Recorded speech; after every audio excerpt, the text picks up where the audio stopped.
احتلام جان لیں کہ جب ہو جاتا ہے تو اس پہ غسل واجب ہوتا ہے۔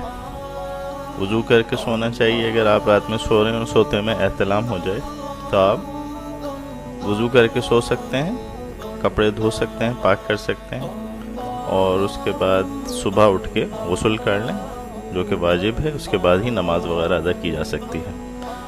وضو کر کے سونا مستحب ہے اور مسنون بھی ہے۔ احادیث میں دونوں پاتے ہیں، کبھی وضو کیا کبھی وضو نہیں کیا، لیکن بہتر یہی ہے کہ وضو کر کے سویا جائے، ورنہ شیطانی قوتیں وغیرہ آپ پہ اثر انداز ہو سکتی ہیں۔ نجاست کھرچنے سے کپڑے پاک ہو جاتے ہیں یا نہیں؟ اگر گاڑی نجاست ہو اور پوری اس کی پپڑی جم گئی ہو اور وہ ہٹانے سے جو ہے مزید نجاست کا امکان نہ ہو کپڑے پہ، تو اس سے بھی کپڑا پاک ہو جاتا ہے، لیکن بہتر ہے کہ کپڑے کو 3 مرتبہ اچھی طرح نچوڑ لیں اور ساری